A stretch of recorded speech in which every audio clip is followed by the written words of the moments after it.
What's going on? Welcome back to the vlog. Today, we're doing Q&A. Trust me, they don't wanna know. I could go full beast mode. You really need some help. I really know myself. My happiness is sacred and I stay on that pursuit. Yeah, that's me, just me, it's me. That's all I'll be. Yeah. That's what I am.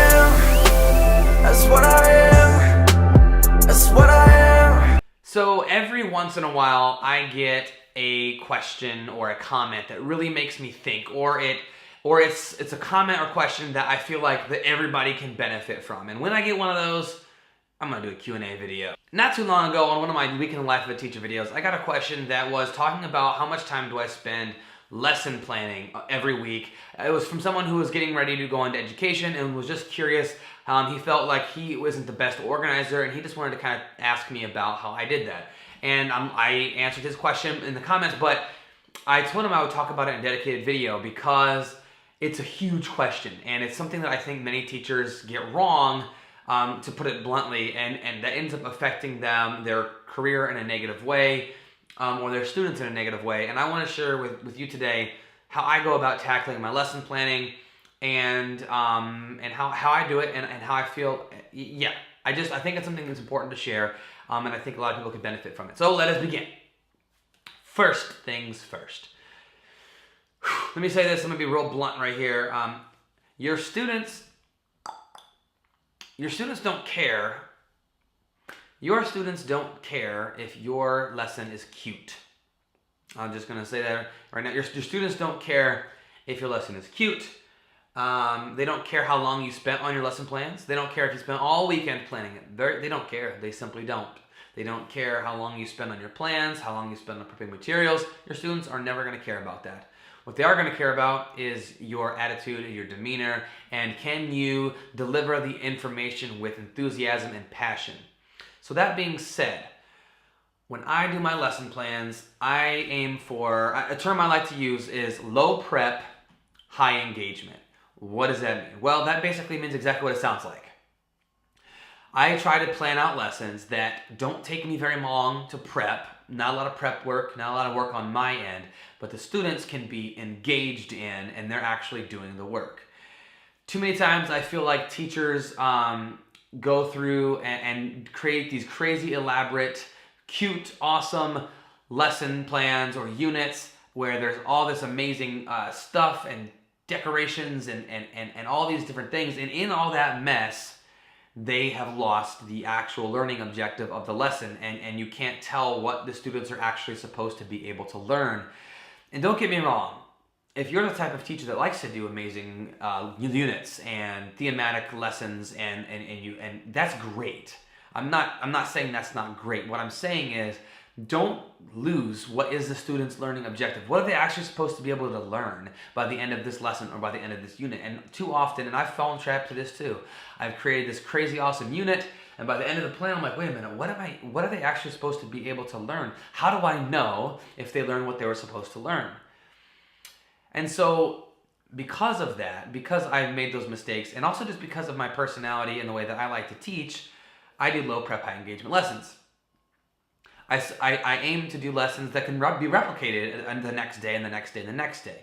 So when I lesson plan, when I sit down on my Friday afternoon or my Sunday afternoon or whatever I lesson plan, I'm planning for the whole week. I plan for the 1 week at a time, and usually I take my standard that we're working on, either if it's district assigned or personally the one I pick, and I start with the standard. Always start with the standard, please, for your kids. Don't say, I can do this cool activity. What standards fit here? Don't do that, please.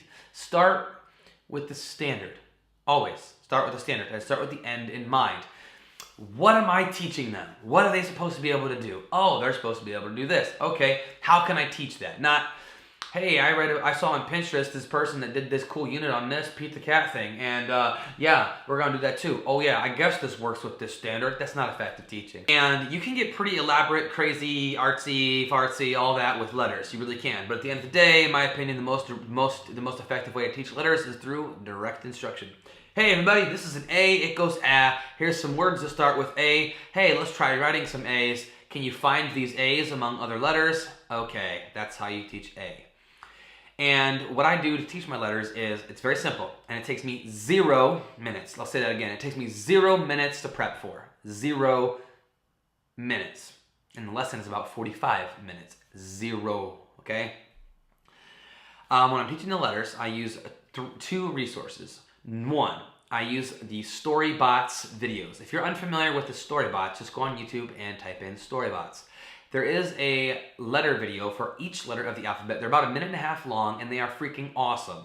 The songs are very well done. It's great. There's these little robots, and they sing about every letter, and it's catchy. It's like rock and roll. It's pop. The kids absolutely love it. And so what I do is every single day, we watch every single video, all 26 videos. And the kids aren't just idly watching them. They have out in front of them, they have their whiteboard, and they have their whiteboard marker. And as the letter A video is playing, we sing along and we write A's. We practice A's on our own. And so for the B video, we do our B's while listening to the video. We're watching, we're writing, we're listening. We're watching, we're writing, we're listening.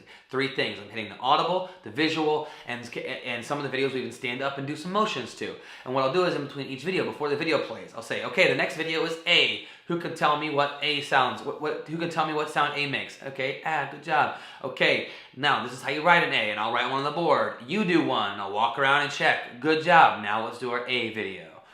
And it takes a while. It takes about 45 minutes or so, but it's incredibly effective. Students are really getting the information they need, and it takes me 0 minutes to prep. And it's high engagement because when you're talking about lesson plans, the question that you always have to ask is, what are the students actually doing? And if the students are just sitting there listening to you talk, that's not a very good lesson. So what are they actually doing? So my students they're sitting in their seats, they are writing the letters as they're listening to the song. They're doing something at all times. That is how I teach my letters. That's not the only thing I do. I do a whole lot more. It's not just about that one lesson, but that's my whole group lesson that I'm doing right now. And it takes me 0 minutes. So it's low prep, high engagement. I'm doing something very similar for math with the numbers. But why I told you that was to give you an example of a low prep, high engagement lesson. Now, as far as lesson planning in general, what I'm doing is, like I said, I'm taking the standard, I'm keeping the end in mind, and I'm trying to figure out what is the quickest path to teach my students what they need to know. Not what's the most fun thing that we can do, or what's the most crazy, elaborate, awesome way to teach it. No, it's, you need this information. What's the quickest way that I can deliver you that information? And then I deliver on that information in a quick, efficient way. And then the fun comes during the lesson with my interactions with the students, or maybe we play a game, but it's about the learning of the information and the students practicing it and me helping teach it. And it clicked for me my first year of teaching, when I came into teaching thinking, I'm going to be the fun teacher. That's what I'm always going to be about, is always having fun. And that's all good and well, but when you try to have fun be your #1 goal, it's just not the right way to go. Fun is a byproduct of paying attention and doing the right thing. Then we can have fun. Because if all the students are doing what they're supposed to do and working and doing their work, well, guess what? We're probably going to have fun. Teacher's going to be in a good mood. We'll probably have extra time. Who knows? Maybe we'll play a game. Maybe we'll do something special. But fun is a byproduct of learning. It should not be the only goal. And please don't think that I'm saying don't have fun in school. I played Don't Touch the Ground lava tag today at recess, and we had a freaking blast. But what I am saying, and I have a puppet shark. I haven't showed it to you yet. I have a shark puppet that sometimes I bring out. I don't know why, but it's just fun. There's a place for fun in school, absolutely. But that's not the #1 thing. So to give them time, how much time do I spend each week on lesson plans? Probably 2 hours. Probably a couple of hours. I'll sit down and I'll break it up and I'll really think about my lessons and I'll plan them all out. And in one sitting, about 2 hours. So for the whole week, 2 hours of lesson planning. And then it doesn't end there though, because every day I adapt and I change my plans based on my student feedback, based on my formative assessment. And so I'll plan a little bit every day during my planning time. I'll look at what I did yesterday. I will look at student exit tickets or student samples, work samples, and I'll just think in general about the lesson. Okay, yesterday this is how it went. What can I change? What's one wrinkle that I can add to this lesson to make it just a bit more engaging? Or how can I change it just slightly to make it so my students are more engaged, or just to make it different. And so I'll plan just a little bit every day. So when I plan for my week, I'm really only planning for Monday, and then just kind of seeing how Monday goes, and then I adapt. So Tuesday might be a little bit different than Monday. Some weeks I'm literally doing the same exact lesson Monday through Friday, and that's okay, because it's when you're learning new information and how to do something, repeated practice is wildly successful, especially when you're teaching letters and numbers and so, things like that. And when I was first going into teaching, I thought, man, all my lessons have to be just perfect, and they all have to have, it has to be like Pinterest worthy. It has to be something that I would just share with the whole world. And no, they don't. What are you trying to teach? And try to stay true to your objective.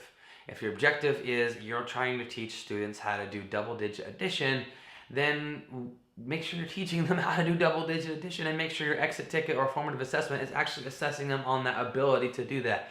So, when I went into teaching, I was not the most organized person either. I'm getting better at it every single year.